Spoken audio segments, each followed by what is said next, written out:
अस्सलाम वालेकुम, मैं हूं शाहजेब खानजादा। मौलाना फजलुर रहमान का मार्च जारी है, इस्लामाबाद की तरफ रवा दवा है। रात को उन्होंने इंटीरियर सिंध में क़याम किया, सखर में रुके, उसके बाद काफिला फिर रवा दवा हुआ, इस्लामाबाद की तरफ वो जा रहे हैं। हुकूमत कॉन्फिडेंट नजर आ रही है। वज़ीर आज़म ने आज तकरीब से खिताब करते हुए आज़ादी मार्च पर तनकीद की, अपोजिशन पर तनकीद की और आज़ादी मार्च को ब्लैकमेलिंग करार दिया। साथ ही वाज़ेह किया कि जब तक वो जिंदा है NRO नहीं देंगे। वज़ीर आज़म हाल में NRO दे सकते हैं या नहीं, उस पर तो उन पर तनकीद होती ही है कि ये अदालतों ने करना है, मामला नैब ने करना है या आपने करना है। मगर उन्होंने माजी की भी मिसाल दे दी कि परवेज़ मुशर्रफ ने जो NRO नवाज शरीफ को दिया था उसकी वजह से मुल्क का हाल बुरा हुआ, और उसके बाद जो दूसरा NRO पाकिस्तान पीपल्स पार्टी को दिया गया, माजी में राय कुछ और रही थी। डॉक्टर फिरदौस आशिक एवान साहिबा, मुआविन खुसूसी वज़ीर आज़म बराए इत्तलात व नशियात हमारे साथ मौजूद हैं। डॉक्टर साहिबा बहुत शुक्रिया आपका शो में ज्वाइन करने के लिए। डॉक्टर साहिबा, जो मौजूदा NRO इसकी तो बात करते रहते हैं वज़ीर आज़म, मगर उन्होंने एक और NRO की बात कर दी नवाज शरीफ के हवाले से। अब नवाज शरीफ चले गए थे, बेनज़ीर भुट्टो चली गई थी, वाहिद अगर कोई सियासतदान मुल्क में था जो मुशर्रफ के खिलाफ और उस नवाज शरीफ के हक में बात करता था, वो तो खुद वज़ीर आज़म इमरान खान थे। 2008 तक परवेज़ मुशर्रफ के खिलाफ थे तो नवाज शरीफ का दिफा कर रहे थे, जैसे नवाज शरीफ की पार्टी का कोई रहनुमा वो आज कह रहे हैं कि उसकी वजह से मुल्क तबाह हो गया जो मुशर्रफ ने NRO दिया नवाज शरीफ। बिस्मिल्लाहिर्रहमानिर्रहीम। शाहजेब, बेसिकली आप उनका जो आज का खिताब है उसको जिस पे राय में उन्होंने बात की, तो इसमें तो कोई शक नहीं है कि आपके सामने है सारी सूरत हाल के जब भी कोई आप ऐसी सेटलमेंट, पॉलिटिकल डील या कोई ना कोई रिलीफ किसी सियासी शख्सियत को एक्सटेंड करते हैं तो उसकी पर कोई ना कोई कीमत तो इस मुल्क को अदा करनी होती है, क्योंकि वो अदालती निज़ाम, वो आपका तमाम जो नैब का तरीक़ाकार है, आल्दो नैब के अंदर प्री बारगेनिंग की एक शिक मौजूद है। कोई भी शख्स जब इतराफ़ जुर्म कर लेता है और वो अपने इल्ज़ामात के रोशनी में एडजस्टमेंट और डील करता है तो उसके अंदर प्रोविज़न है। लेकिन अल्टीमेटली जब अदालतों के अंदर कोई केसेस चल रहे हों और फिर वो केस पेंडिंग हों और वो मुल्ज़मान जो हैं वो बाहर चले जाएं, तो उस हवाले से कंसर्न तो पूरी कौम का है।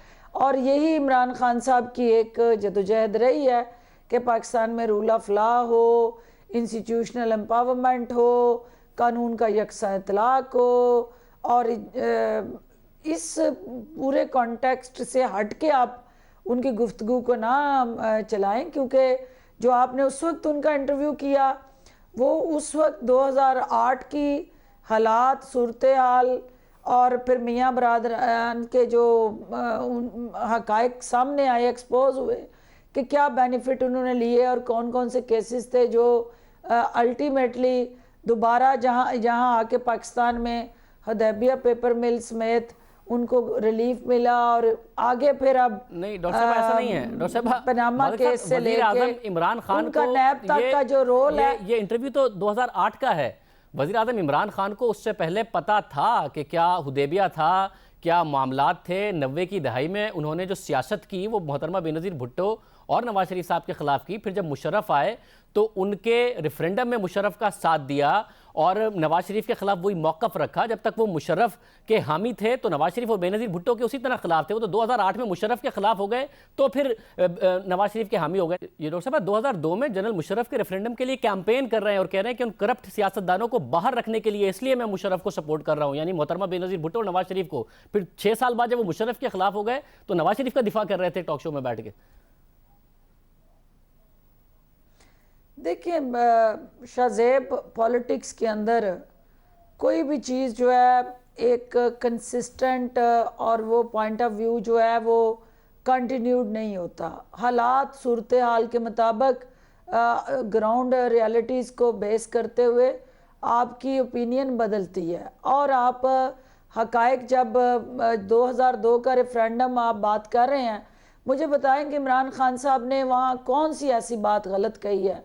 ये वो उनके जज्बात, एहसासात हैं जो पाकिस्तान का बच्चा बच्चा ये चाहता है कि इस मुल्क के अंदर ये एक अकाउंटेबिलिटी सिस्टम हो, इस मुल्क के अंदर जो है वो मेरिट हो, इस मुल्क के अंदर आप कम अज़ कम जवाबदेह हों जो ताकतवर शख्सियात हैं, ख़ास तौर पे जो पब्लिक ऑफिस होल्डर हैं, तो ये तो उन सब के जज्बात एहसासात की उन्होंने अक्कासी की कि मुशर्रफ ने ये एजेंडा अनाउंस किया और उन्होंने उसको सपोर्ट किया। आगे वो एजेंडा इम्प्लीमेंट नहीं हुआ। ये 2002 से लेके 2008 के तक जब जनरल परवेज़ मुशर्रफ ने एक मैंडेट लेके आए, अनाउंस किया कि ये मेरा एजेंडा है, ये मेरे ऑब्जेक्टिव्स हैं, मैं इस पैराए में इस मुल्क के अंदर रेगुलेशन लेके आऊंगा और ये अकाउंटेबिलिटी सिस्टम जो है उसको इंश्योर करूंगा। जब 6 साल उन्होंने इस्तेमाल करें, इकतिदार पर कब्जा करके आए, मगर जी मैंडेट में मगर जब आप ताकतवर को कह रही हैं कि ताकतवर का होना चाहिए, ऑर्गेनाइजेशन से मैंडेट लिया, मगर डॉक्टर साहब देखिए वहां मिलिट्री में भी अगर कोई आता है, कोई शाहजेब कोई अगर वहां मिलिट्री से भी आके कू करता है तो वो भी एक चार्ज फ्रेम करता है, कोई अपना मैंडेट सेट करता है कि मैं क्यों आ रहा हूं। तो उस वक्त जो उन्होंने आने की वजूहात कौम के सामने रखी और तरजीहात तय की, 2008 में जो वो इमरान 6 खान साल उसी के बाद मैंडेट को डिलीवर कर तो डिफेंड कर रहे थे। तो इमरान खान साहब ने उसकी रिटेलिएशन में ये स्टेटमेंट दी। अच्छा चलें, 2002 में उन्होंने मुशर्रफ के रेफरेंडम के लिए वो कैंपेन कर रहे थे। 2008 में उन्होंने नवाज शरीफ का मुशर्रफ के खिलाफ दिफा कर रहे थे। फिर वो देखिए आगे जाके मुशर्रफ के खिलाफ क्या कह रहे थे जब पीपल्स पार्टी की हुकूमत थी कि एनआरओ दिया है तो उनका ट्रायल लाजमी होना चाहिए, क्योंकि उन्होंने बाकायदा तौर पर आइन तोड़ने का एतराफ़ किया है। देखें, जनरल मुशर्रफ ने बीबीसी को कहा कि मैंने पाकिस्तान का आइन तोड़ा है नवंबर 3 को। तो जब वो खुद ही कह रहे हैं कि मैंने आइन तोड़ा है तो इनको गवर्नमेंट को प्रोसिक्यूट करना चाहिए उनको। लेकिन बदकिस्मती ये है कि ये एनआरओ की वजह से कुछ नहीं किया जाएगा, क्योंकि एनआरओ जब तफसील सामने आएगी पब्लिक की तो पता चलेगा कि जो अरबों अरबों रुपए के करप्शन के केसेस हैं जो माफ़ किए गए हैं, जो कत्ल के केसेस माफ़ किए गए हैं, वो सारा पेंडोरास बॉक्स पब्लिक में खुल जाएगा अगर मुशर्रफ के खिलाफ कार्रवाई की गई। अब डॉक्टर साहब ये 2009 में कहा, और अगर आपने हुकूमत में आके अभी तक किसी को एनआरओ दिया है तो वो जनरल परवेज़ मुशर्रफ हैं। प्रोसिक्यूशन टीम को बगैर प्रोसिक्यूशन टीम को बताए तहलील कर दिया है, जबकि वो फाइनल आर्गूमेंट में अदालत में जा रही थी। तो एक एनआरओ तो आपने मुशर्रफ को दे दिया इख्तिदार में आके। शाहजेब बहुत अच्छा सवाल है आपका। देखें 2002, 2008 फिर उसके बाद ये अभी 2011 जो आप बात कर रहे हैं, नो कहीं पे भी इमरान खान साहब का जो बयानी है वो नहीं बदला। करप्शन के ख़िलाफ़ इस मुल्क के अंदर जो है वो अकाउंटेबिलिटी होनी चाहिए, इस मुल्क के अंदर जो लूट खसूट है उसको ख़त्म होना चाहिए। ये कंसिस्टेंट कंटिन्यूड उनका जो बयानी है वो चल रहा है।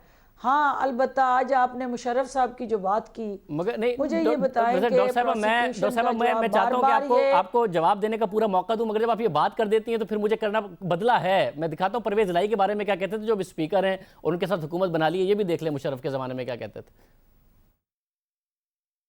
बड़े बड़े डाकू असेंबलियों में जाते हैं, बड़े बड़े डाकू वजीर आजम बन जाते, बड़े बड़े डाकू पंजाब के वजीर आला की तरह परवेज इलाही जो इस पंजाब का सबसे बड़ा डाकू है,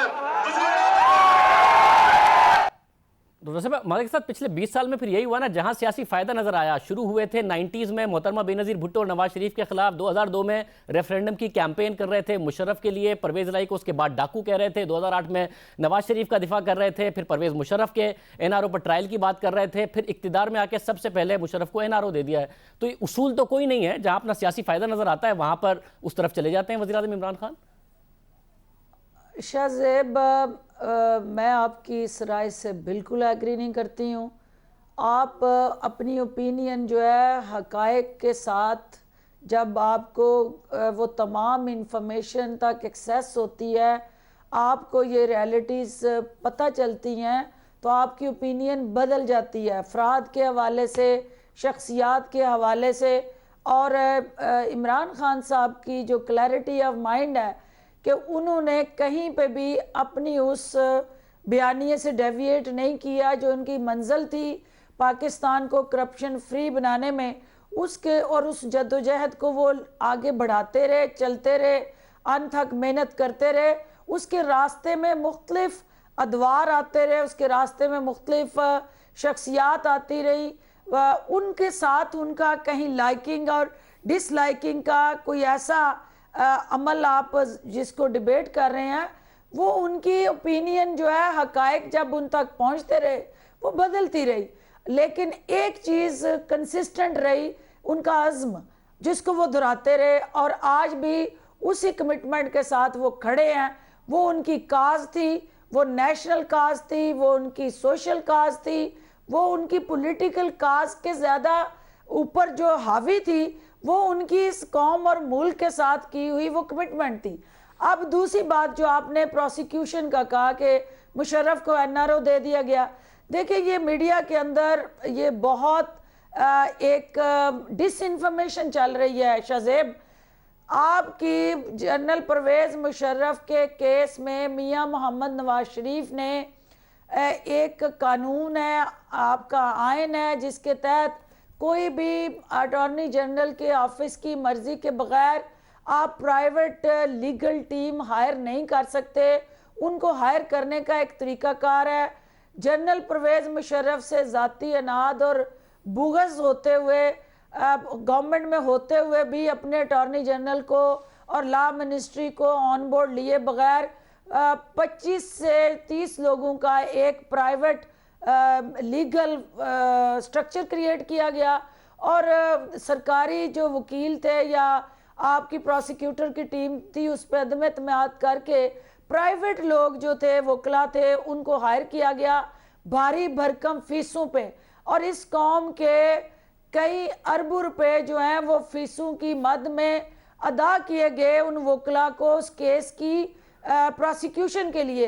तो ये जब अटॉर्नी जनरल ऑफिस के सामने ये केस लाया गया और उनको बताया गया कि ये प्राइवेट वकला जो हैं उनको ये फ़ीस अदा की जा रही है, जबकि हमारे पास लीगल वकला की टीम, सरकारी जो एक स्ट्रक्चर है वो एग्जिस्ट करता है, तो ये प्राइवेट वकला के ऊपर होने वाला ख़र्चा जो है, इन हालात में जब आप कफ़ायशवारी की मुहिम चला रहे हैं, तो ये हमारे प्रोसिक्यूटर प्राइवेटली हमें नहीं रिक्वायर्ड, तो लिहाजा इनको डिज़ोल्व किया जाए और गवर्नमेंट का जो एग्जिस्टिंग स्ट्रक्चर है उसको यूटिलाइज किया जाए और उन वकला की खिदमात हासिल की जाए। ये हुआ और कैसे? वो बिल्कुल कहीं प्रोसिक्यूशन खत्म नहीं हुई है। देखिए डॉक्टर साहब, आप जब कह रही हैं कि प्राइवेट खत्म किया गया, मगर ये हुआ कैसे? हुकूमत ने उसकी ओनरशिप ली है। फिर डॉक्टर साहब ये हुआ कैसे कि अनवर मंसूर खान जो कि अटॉर्नी जनरल हैं और जनरल परवेज मुशर्रफ के लॉयर रहे, उन्हें लॉ मिनिस्टर ने, जो कि फरोग नसीम हैं, वो भी परवेज मुशर्रफ के लॉयर और करीबी साथी रहे,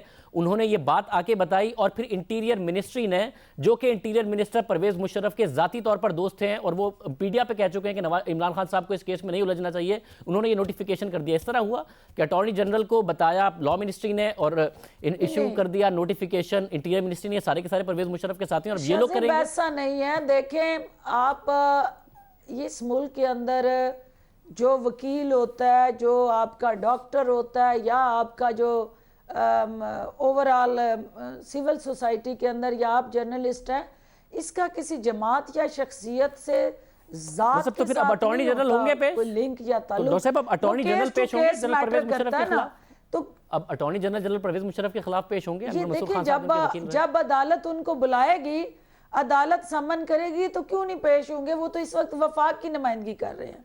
अच्छा डॉक्टर साहब, साथ में वफाक की जिम्मेदारियां हैं, वो आपको आज वज़ीर आज़म ने, ठीक है डॉक्टर साहब, आज वज़ीर आज़म ने नवाज शरीफ साहब की हेल्थ के हवाले से जाके कुछ नहीं हुआ। डॉक्टर साहब, आज वज़ीर आज़म ने नवाज शरीफ का जो बस प्रोसिक्यूशन टीम को बता देते, उनके वकील आके कह रहे थे कि हमने बताया, तकरीबन हम फाइनल आर्गुमेंट में गए हुए थे। अब देखते हैं कि आगे आप अगर कमिटमेंट दे रही है कि अटॉर्नी जनरल क्या करते हैं। आज वज़ीर आज़म ने नवाज शरीफ साहब की सेहत के हवाले से भी एक बात की, वो मैं आपको दिखाना चाह रहा हूँ।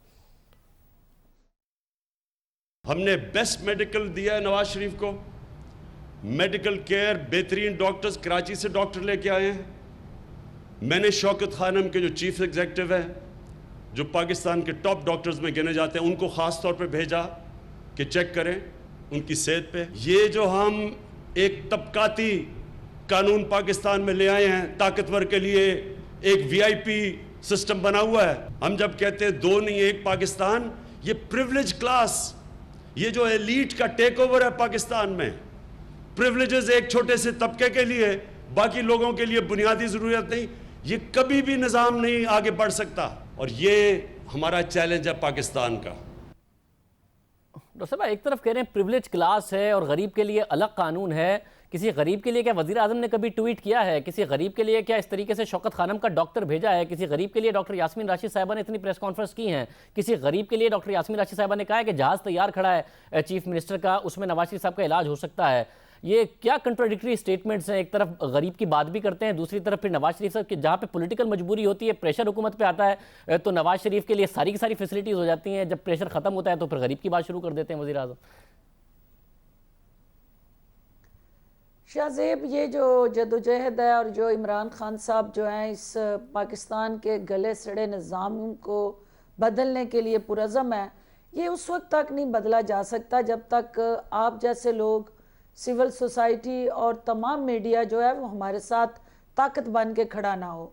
ये 72 साल का माइंडसेट, 72 साल का 5% लोगों ने 95 के राइट्स को जो यरगमाल बनाया हुआ है, आप समझते हैं कि इमरान खान साहब जो है 1 साल से कुछ माह की जो गवर्नमेंट है वो एकदम से सबकी सोच को बदल लेगी, वो अदारों का स्ट्रक्चर बदल लेगी, मसला ये है कि डॉक्टर साहब देखिए, नहीं डॉक्टर साहब हमने आप जब सपोर्ट की बात करती हैं, मीडिया ने सलाउद्दीन का केस उठाया, आगे बढ़ना है, मीडिया ने सलाउद्दीन का केस उठाया, वजीर आजम ने वादा किया, कुछ नहीं किया। मीडिया ने साहिवाल का केस उठाया, उसके बाद हुकूमत उन्हें भूल गई, अब कह रहे हैं कि हम मुद्दई बनेंगे। बड़ी अफसोस की बात है कि उनके खानदान वालों ने कबूल कर लिया। तो वजीर आजम जब इंसानियत की बात करते हैं तो वो सियासत के लिए करते हैं। जब नवाज शरीफ की जान खतरे में पड़ती है, हुकूमत को लगता है सियासी तौर पर हमें बड़ा नुकसान हो जाएगा, तो फिर नवाज शरीफ के लिए तैयारा भी तैयार हो जाता है, मगर फिर वो इंसानियत की बात करना शुरू कर देते हैं वजीर आजम। तो वो इंसानियत सियासत के लिए बात करते हैं, फिर मदीना की रियासत की भी बात कर देते हैं। देखिए शाहजेब, वजीर आजम पाकिस्तान का ये बड़ापन है और ये उनकी आला ज़रफ़ी है कि सबसे बड़े सियासी अपने हरीफ को उन्होंने जब ये सुना कि उनकी तबीयत नासाज है और उनकी तबीयत के हवाले से जो ख़तरे की घंटी बजी, तो सबसे पहले उन्होंने ना सिर्फ एक गुडविल जेस्चर दिखाया बल्कि बेस्ट पॉसिबल जो हेल्थ केयर थी उनको एक्सटेंड की और ये शो किया कि भाई हमारा सियासी महाज मुख्तलिफ ज़रूर हो सकता है, लेकिन आपकी सेहत हमारे लिए इम्पॉर्टेंट है। अब सेहतमंद हूँ तो हम सियासी मैदान में आपका मुकाबला करके हमारा जो सियासी पंजा आजमाई है हम वहाँ करेंगे। हॉस्पिटल में हम आपकी वो तमाम जो बेस्ट हेल्थ केयर है, इलाज मालजे की बेहतरीन सहूलतें हैं, वो फराहम करने के लिए पुरज़म है। अब इसमें दूसरी चीज़ जो आप कह रहे थे कि क्या वो वहाँ पे आपके लिए एक कानून क्यों नहीं है? देखिए, आपका एक तबकाती निज़ाम जिसके ख़िलाफ़ हम जदोजहद कर रहे हैं, अदम मुसावात इस माशरे के अंदर उस और मुख्तलिफ ग्रुप्स और क्लासेस जो हमने क्रिएट की हुई हैं, वज़ीर आज़म पाकिस्तान उसको ख़त्म करना चाहते हैं। नहीं डॉक्टर साहब कैसे खत्म करना चाहते हैं? नहीं डॉक्टर साहब मादे के साथ अगर आला ज़रफ़ी दिखानी है, ट्रीटमेंट कैसे तो करेंगे जब मीडिया के अंदर आप जैसे जर्नलिस्ट एंकर्स बैठ के हुकूमत को बार बार ये बावर करा रहे होंगे कि जनाब उनकी देखें, उनको लाया नहीं जा रहा, वो आए हैं तो उनको फैसिलिटेशन नहीं मिल रही।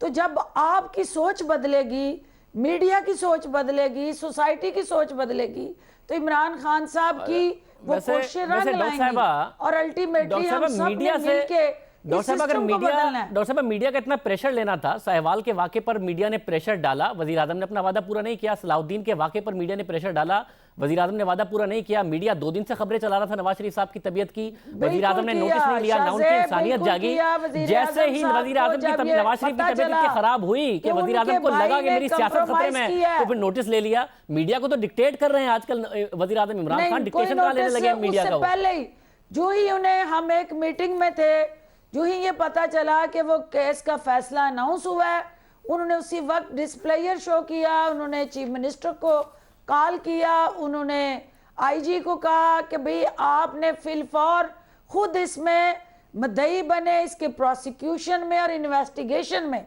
जो गैप्स हैं उनको एड्रेस करें, और अगर उनके लवाकिन, उनकी फैमिली जो है इसमें मुद्दई नहीं बनती तो रियासत बने। क्योंकि मुझे ये रियासत की डॉक्टर साहब, मुझे जिम्मेदारी बताइए, है डॉक्टर साहब, कि डॉक्टर साहब ये किसी मैं- भी बेगुनाह को डॉक्टर साहब मुझे ये बताइए, पहले भी तो वादा किया था ना इंसाफ अप्रैल में, देना और उन रियासत ने मासूम अप्रैल में भी बच्चों उनसे वादा किया था, उन्होंने उनकी उस फैमिली से नहीं जिम्मेदारी पूरा को किया। लिया। अप्रैल में उनकी फैमिली से वादा किया था, नहीं पूरा किया, फिर मीडिया पर खबर चली, फिर अब दोबारा वादा कर लिया, फिर तो ये है कि इंसानियत है या फिर वजीर आजम को जब अपनी सियासत खतरे में लगती है वहां इंसानियत आगे रख के फैसले कर लेते हैं और फिर तकरीरों में कहते हैं कि गरीब के लिए अलग कानून है, अमीर के लिए अलग कानून है। और मैं क्योंकि आपसे यूटर्न्स की बात कर रहा हूं डॉक्टर साहब, मैंने आपको 2002 से वजीर आजम की इमरान खान उस वक्त भी सियासत में नहीं आए हुए थे जब इंसानियत उनके लिए मुकद्दम थी। तो डॉक्टर साहब जब से शौकत सियासत खान ने में आए हैं, हॉस्पिटल बनाया था तो डॉक्टर साहब उस जब से वक्त वो सियासतदान नहीं थे, डॉक्टर साहब जब से ना सियासत मुल्क के में आए वजीर हैं, आजम थे। जब से उनका सियासत में आए हैं, इंसानियत से मोहब्बत का इससे बड़ा और क्या सबूत हो सकता डॉक्टर है? साहब जब से सियासत कि में आए हैं, मैंने पाकिस्तान के आपको अंदर 2008 ऐसा मुजी मर्ज डॉक्टर जिसका साहब जब इलाज से- कराने के लिए कैपेसिटी नहीं थी किसी की, उन्होंने ये जब से इनिशिएटिव लिया। सियासत में आए हैं, तो मैंने इंसानियत आपको- से मोहब्बत को आप चैलेंज नहीं कर सकते। डॉक्टर साहब जब सियासत में आए, मैं आपसे कह रहा हूं ना कि फिर गरीब आदमी और अमीर आदमी के फर्क की बात करते हैं, फिर गरीब आदमी को भी वही फैसिलिटीज दे दें। जैसे सियासत खतरे में आती है तो नवाज शरीफ के लिए और मरियम नवाज भी पहुंच जाती हैं, वो बात भी करते हैं गवर्नर पंजाब से, वो सारा काम करते हैं, किसी गरीब आदमी के लिए तो ये नहीं करते, मगर फिर 2 दिन बाद बता रहे होते हैं कि अमीर के लिए अलग कानून है, गरीब के लिए अलग कानून है। 2002, 2008, 2009, 2018 मैंने आपको बताया, ऐसा लगता है यू टर्न नहीं है, ये तो पूरा सर्किल है जिसमें वज़ीर आज़म इमरान खान कौम को भी घुमाते हैं। अब एक और आपने नोटिफिकेशन पेमरा का इशू किया था, उसको भी अब कह रहे हैं कि नहीं वो तो एक एडवाइजरी थी, वो कंपलसरी नहीं है कि मुख्तलिफ एंकर जो हैं वो दूसरों के प्रोग्राम में नहीं जा सकते। असद उमर साहब खिलाफ बोले, शरी मजारी साहबा खिलाफ बोली, अली मोहम्मद खान खिलाफ बोले, फवाद चौधरी साहब खिलाफ बोले, तो पेमरा ने 24 घंटे के अंदर अंदर फिर यू टर्न ले लिया इस बात पे। पहली बात तो ये है शाहजेब की जो पहले आपने बात की है कि उन्होंने सियासत ख़तरे में पड़ी। इमरान खान की सियासत का महवर पाकिस्तान है और पाकिस्तान का कौमी मफाद है और पाकिस्तान के अवाम है। जब तक पाकिस्तान के अवाम इमरान खान के साथ खड़े हैं, उनकी सियासत जो है ना कोई तज्जियाकार, ना कोई रिपोर्टर, ना कोई किसी किस्म का सियासी अदाकार ख़तरे में डाल सकता है। एक तो ये बात ज़हन में रखें। दूसरी बात आपने ये कही कि जो पेमरा ने एडवाइजरी इशू की, देखिए पेमरा ने जो एडवाइजरी इशू की थी उसकी क्लैरिफिकेशन भी आई और उसको जिस तरह मिसलीड किया गया, जिस तरह उसको ये तासुर देने की कोशिश की गई कि पेमरा ने एंकर्स पे कोई पाबंदी लगा दी है। देखिए आपकी कल भी हेयरिंग है, अदालत के अंदर जो ज़ेर समात मुकदमात हैं उसमें आप मुबालगा राई या क्यास राई नहीं कर सकते।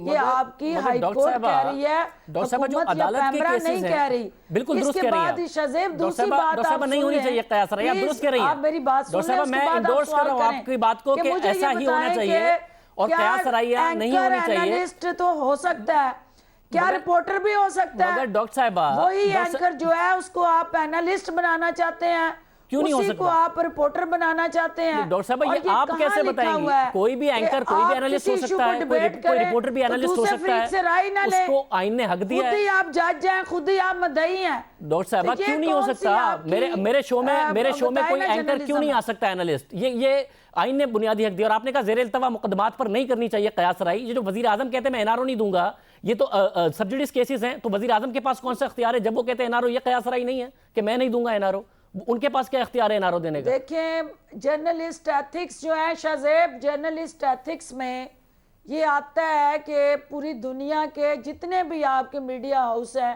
दुनिया की डेवलप्ड डेमोक्रेसीज में आप CNN देख लें, BBC देख लें, जितने दुनिया के चैनल्स हैं उनको निकाल के देखें, क्या कभी ऐसा हुआ है कि उसके अंदर जो है आप right of freedom of expression और अनार्की दोनों में फ़र्क को वाज़ा करें? और क्या वहाँ पे इस किस्म की मैराथन ट्रांसमिशन में रिपोर्टर भी आप खुद हैं, एनालिस्ट भी आप खुद हैं, अभी जाके opinion सीने maker लगा भी के आप देख खुद लीजिएगा, हैं, आपको journalist फरीद भी आप जकरिया खुद दिख हैं। जाएंगे, आपको ये क्रिस्टियाना चीज़ें मानपुर दिख आपको- जाएंगी, आपको रिपोर्टर अभी बगदादी के ऊपर 2 दिन CNN ने ट्रांसमिशन की है, उसमें रिपोर्टर तज्जियाकार के तौर पर भी बता रहे थे, रिपोर्ट ही नहीं कर रहे थे। ये तो सारी दुनिया में होता है, ये कहाँ आप कह रही है कि नहीं होता? यही होता है। ये राइट टू एक्सप्रेस, अगर कोई गलत बात कर रहा है तो आप उसको पिनलाइज कर दें, आप उसको सजा दें। पेमरा के कवानीन के तहत अगर कोई झूठ बोल रहा है, गलत बात कर रहा है, ये क्या ब्लैंकेट बैन कैसे लगा सकते हैं? फैसला सुनाने की और उस पे अपनी फैसला साजी से, क्यास राई से, मुबालगा राय से, उसमें फर्क वाजिया कर देना, हमें कोई इतराज नहीं है। नहीं डॉक्टर साहबा, लेकिन ये अदालत नहीं को डॉक्टर अगर साहबा, इतराज एक है, एंकर डॉक्टर और साहबा वो अदालत तो के जो ताबे गलत आप बात भी करे, हैं, डॉक्टर हुकूमत साहबा भी है और पैमरा भी है। डॉक्टर साहबा जो गलत बात करे उसके ऊपर तो आप कर दे पेनल्टी, मगर ये इख्तियार आपको किसने दिया है कि आप कहें कि एक रिपोर्टर तज्जियाकार कैसे हो सकता है? एक डॉक्टर इंफॉर्मेशन मिनिस्टर हो सकती है, आपका इख्तियार है, हो सकती है, बिल्कुल हो सकती है। लॉ मिनिस्टर कोई बन सकता है, मुख्तलिफ लोग कुछ भी बन सकते हैं। ये कैसे आपने इख्तियार दिया? दुनिया भर में होता है, रिपोर्टर तज्जियाकार भी होते हैं, एंकर्स भी तज्जियाकार होते हैं, आइन में, कानून में, हर एक के पास ये, आप ये कैसे किसी के ऊपर, और आपने अब तो वापस भी ले लिया उस इख्तियार को जिसको आप डिफेंड कर रही है 24 घंटे में, फिर एक यूटर्न लेके उसको डिफेंड कर रही है। कर रहे हो, मिसरीडिंग हो रही है। मेरे पास जो पैमरा की क्लैरिफिकेशन आई है उस आपकी पीबीए के साथ बैठ के कंसल्टेशन से आई है। आपके कोड ऑफ कंडक्ट जो है वो आपकी पीबीए ने बनाया है। नहीं, आपने तो पैमरा के नोटिफिकेशन में लिखा हुआ था कि exclusive regular shows should not appear in talk shows, anchors hosting exclusive regular shows should not appear in talk shows. आप कैसे कह सकते नहीं होना चाहिए? अभी तो आपने वापस भी ले लिया ना। असद उमर को ये बात समझ में आई ना, शीरी मजारी को समझ में आई ना, फवाद चौधरी को समझ में आई ना, अली मोहम्मद खान को समझ में आई, आपने वापस ले लिया, फिर भी आप डिफेंड कर रही हैं। एज एनालिस्ट रिपोर्टिंग कर रहे हैं, लेकिन आप जो उसको आउट ऑफ कॉन्टेक्स्ट आपने लिया है, मैं समझती हूँ कि वो इस पे राय में नहीं है। वो ये कहीं नहीं है कि आप वहां अपनी राय नहीं दे सकते, आप प्रोग्राम नहीं कर सकते। ये किसने कहा है आपको कि एक तो आपके कोड पे ऑफ कोई कंडक्ट में ये खतरा बात कहीं नहीं लिखी, या कोई फिर लगा सकता है? आपने वो कि नोटिस आपको वापस भी ले आपका लिया आइन है, हक देता मगर है। आप उसको डिफेंड और भी हम कर रही उस हैं हर तरीके आपके से। सामने है। बहुत शुक्रिया डॉक्टर फिरदौस आशिक इवान साहब हमारे साथ मौजूद थी। मीडिया की तरफ से, एंकर्स की तरफ से इसका बहुत ज़्यादा उस पर रिएक्शन भी आया, वो भी आपके सामने रखेंगे।